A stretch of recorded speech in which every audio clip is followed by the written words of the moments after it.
हालांकि नीतीश कुमार बेहतर बिहार बनावे खातिर जी जान से लागल बा। कहल जा रहा बा कि 2024 में नरेंद्र मोदी के विरुद्ध चेहरा बने खातिर नीतीश कुमार के ई काम करे के पड़ी और विलय के प्रक्रिया अपनावे के पड़ी। कहल तो यहाँ तक ले जा रहा बा कि जदयू आरजेडी के विलय ही ना हुई, सिर्फ एकरा में और कई गो दल के स्वेच्छा से शामिल होकर के आग्रह कइल गइल बा।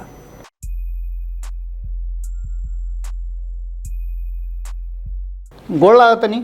हियरा से अभिनंदन बा। खूंटा ठोक आज कुछ नया चीज रुआ के सामने लेके आइल बनी। एकदम ताज़ा ताज़ा नमन मिश्रा जी के लिखल 4 गो लाइन बा, ओकरा में 2 गो लाइन रुआ के सुनाई। 2 गो लाइन बम्बास्टिंग रुआ देखले बानी, पिट्टो खेलल जाला, तना में अगर गिर जाला तो ओकरा सेंकल जाला, लइक आके फिर एगो टीम अपन गोटिया के फिर एक पे एक सरियावेला, वैसा ही बम्बास्टिक बा। हालांकि हम आधे सुनाई, आधा इंतजार करी सब है पंचनामा में सुने खातिर। तो जौन लाइन लिखले बड़े वो लाइन अभी के वर्तमान जौन राजनीतिक माहौल बा ओकरा में बड़ी फिट बैठता था, और एक साथ साथ जौन हमनी के राह चल रहा बन जा ओकरो पर फिट बैठता। रउआ अगर एक के आत्मसात कर ली तो रउओ पर फिट बैठी कि सफ़र की मुश्किलें तो कुछ नहीं, सफ़र की मुश्किलें तो कुछ नहीं, मंजिल के जानिब। सफ़र की मुश्किलें तो कुछ नहीं, मंजिल के जानिब, अभी तो सैकड़ों दरियाब तैरना है नमन, अभी तो सैकड़ों दरियाब तैरना है नमन। आगे रुआ लोग पंचनामा में सुनब, पूरा रुआ लोग के सुनई है, लेकिन अब यही से शुरुआत करता नहीं कि दरिया ई मंजिल आखिर कहाँ बा।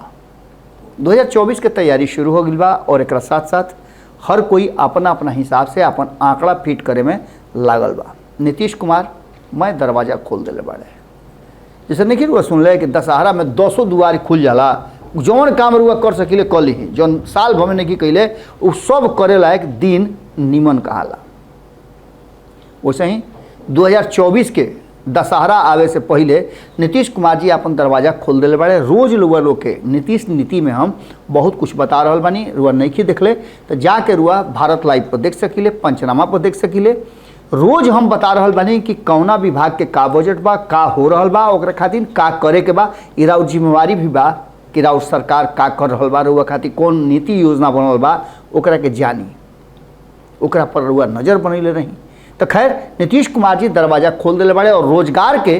सबसे अहम मुद्दा बना करके 2024 से पहले ऐसा व्यवस्था करते रहे कि खास करके युवा नौजवान जौन लगातार भाजपा के झंडा लेके चलते रहे वो उनका तरफ शिफ्ट हो जास। एक तैयारी जबरदस्त हो गई बा और अपन युवा टीम के नीतीश कुमार लगा भी दिले बाड़े, चाहे अशोक चौधरी होकस, जयंत राज होकस या ऐसा शीला मंडल होकस, एकदम इस सब के लगातार पूरा भूनी छटका दिले बाड़े कि अपना अपना विभाग में जैसे भी होके रोजगार सृजन करत जा लोग और बिहार के लोग के रोजगार और नौकरी लगातार दो लोग। देखबे कि इथेनॉल के प्लांट खुलल, ओकरा में भी बहुत लोग के रोजगार मिली, मत्स्य पालन में भी बहुत लोग के मिली, गौ पालन में बहुत लोग के, कृषि में बहुत लोग के, इस सारा व्यवस्था नीतीश कुमार धीरे धीरे करके स्टार्ट कर दिले बाड़े। और ये बात अब बुझा गई बा कि नीतीश कुमार खातिर फिर से भाजपा में जाए के दरवाज़ा बंद बा, लेकिन सियासत हो एकरा में कुछ भी हो सकेला।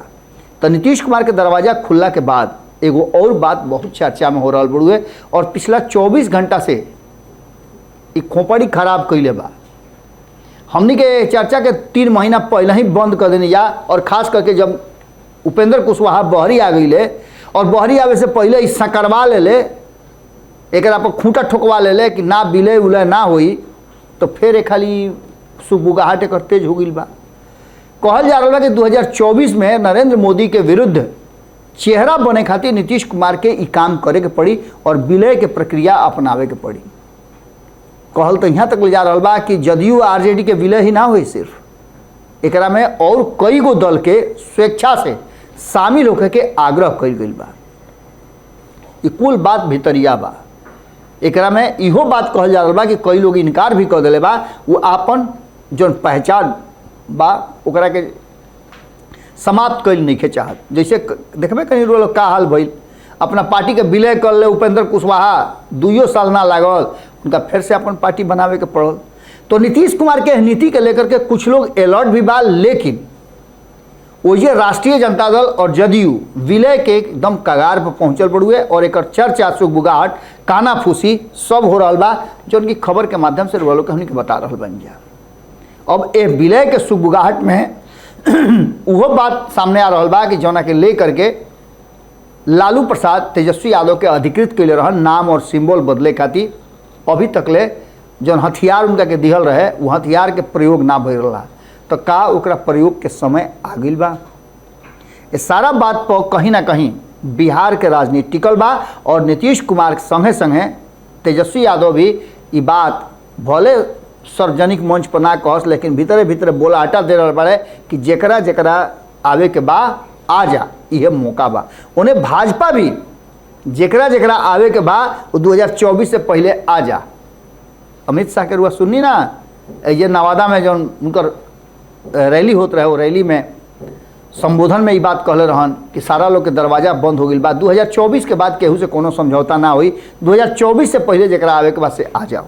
एक अलावे कुशवाहा के बात बुझाता कि साँच हो जाई, कुशवाहा की संभावना रहे और एक के लेकर के बहुत उखाड़ कबार भई रहे जदयू के भीतर, उखाड़ कबारी भई रहे कि जदयू के भीतर जैसे ही बात उपेंद्र कुशवाहा कहले कि भाई पार्टी के विलय होके जा रहा बड़ुए और नीतीश कुमार तेजस्वी यादव के हाथ में कमान देवे के उत्तराधिकार देवे के बात कहता रहन, ई कतना साँच बा और एकरा पर का पार्टी के मंतव्य बा, एकरा से पार्टी बर्बाद हो जाई, खत्म हो जाई, अस्तित्व विहीन हो जाई और एकर असर बहुत खतरनाक हुई, विस्फोट हो जाई पार्टी में। अब यह सब बात के कहला के बाद दोनों जो मुख्य लोग रहे नीतीश कुमार और ललन सिंह कहले कि ये एकदम ई भ्रामक बात बा, एकरा में कोनो सच्चाई नहीं है। लेकिन ये सुगबुगाहट के फिर से शुरू हो जाना और ख़ास करके जब तेजस्वी यादव के यहाँ इफ्तार में ये बात बहरी निकलल लोग, ओकरा बाद इस सुगबुगाहट मीडिया के माध्यम से हमनियों के काना तक ले आइल बुढ़े, कानाफूसी शुरू हो गई बा। राजनीतिक गलियारा में भी कानाफूसी शुरू हो गई बा कि अब एकरा अलावे नरेंद्र मोदी से लड़े के कोनो दूसर विकल्प नहीं खे। तो एकरा मतलब यह बा कि कहीं ना कहीं उपेंद्र कुशवाहा जो कहत रहन, जना के संभावना व्यक्त करते उनका डर रहे, जना के चलते वो बाहर निकल के अपन हिसाब बखरा सब छोड़ के वो बात साँच होके के कगार पर बा। अगर साँच हो जाई तो निश्चित रूप से उपेंद्र कुशवाहा के ग्राफ और बढ़ जाई कि भाई तो पहले ही से कहत रहन, खेला हो गई। खास करके कुशवाहा समाज अब ही राजनीतिक रूप से बहुत ज़्यादा एग्रेसिव बा और ओकरा बुझा रहा बा कि आवे वाला समय में हमनी के बिहार के लीड करे के मौका मिली, चाहे वो महागठबंधन की तरफ से मिलो या फिर एनडीए के तरफ से मिलो। एनडीए में तो सम्राट चौधरी के प्रदेश अध्यक्ष बनौला के बाद बहुत तरह के बात और बहुत आशा जागल बा।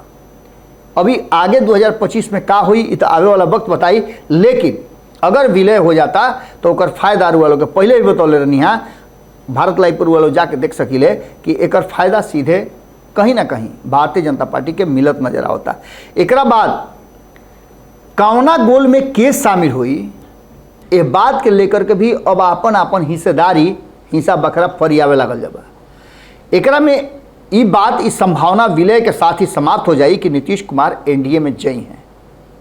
इस संभावना समाप्त भइला के बाद जो राय बा वो उपेंद्र कुशवाहा के, चिराग पासवान के, पशुपति कुमार पारस के, माली के, माझी के या अन्य लोग जो बा विद्यापति चंद्रवंशी बाड़न, एक अलावे करीब 1 दर्जन ऐसा छोट छोट दल बाड़े जौन की भारतीय जनता पार्टी और एनडीए के आइडियोलॉजीज में अपन भरोसा कर ले, विश्वास कर ले। उनका यह बात के भरोसा बा कि अगर केंद्र में भारतीय जनता पार्टी बा, बिहार में भी आ जाई तो वो बेहतर बिहार बनावे में काम करी। हालांकि नीतीश कुमार बेहतर बिहार बनावे खातिर जी जान से लागल बाड़न और दूसरा तरफ उनका गोल में के जाई तो आरजेडी जेडीयू के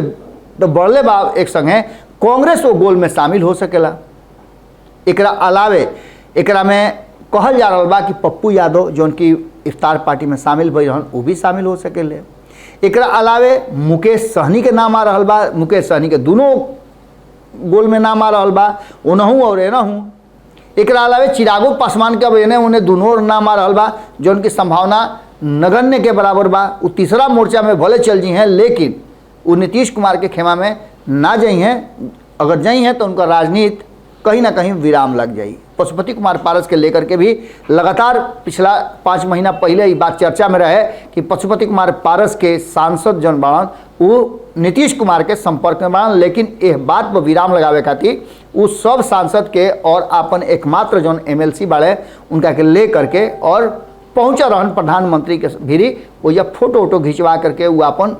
विश्वसनीयता साबित करे के कोशिश कैले। ए बीच में आधा दर्जन दल एने आधा दर्जन दल उने बा। ए बीच में एक और बात बा कि ये दोनों गोल तो बढ़ले बा, तीसरा गोल जौन प्रशांत किशोर लगातार प्रयास कर रहा बा, कहल तो यहाँ तक जा रहा बा जौन पहले कहल जात रहे वालों के मालूम हुई कि भारत लाइव पर पंचनामा पर संपादक नमन मिश्रा जी बात लगातार कहत रहन कि बिहार में केजरीवाल बने के राह पर मुकेश सहनी चल रहा बा, लेकिन अब ये बात प्रशांत किशोर के नाम से कहल जा रहा बा और भीतरे भीतर ही चर्चा जबरदस्त बा कि कहीं ऐसा ना होके कि प्रशांत किशोर जना तरीका से लोग के आंदोलित करता रहे, लोग के हकीकत बता रहा बा, लोग के उसका रहा बा, वो आवे वाला 2024 और 25 के चुनाव में अपन असर दिखा देवे। खैर का हुई तो वक्त बताई, लेकिन आज के विश्लेषण में जौन वर्तमान कानाफूसी हो रहा बा, जौन बिहार के राजनीति में चर्चा चल रहा बा, ओकरा से रुआ लोग के परिचित करावे के कोशिश कैली हैं। एक साथे साथे इहो कोशिश हमारा रहा कि रुआ लोग अपना क्षेत्र में होखे वाला विकास कार्य, सड़क, बिजली, पानी, पंचायत, कृषि,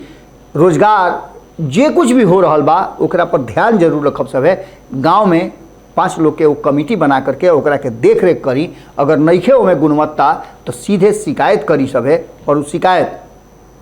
लेवे खातिर स्वीकार करे खातिर सरकार और नीतीश कुमार तैयार बड़े। आज एजे विदा ले,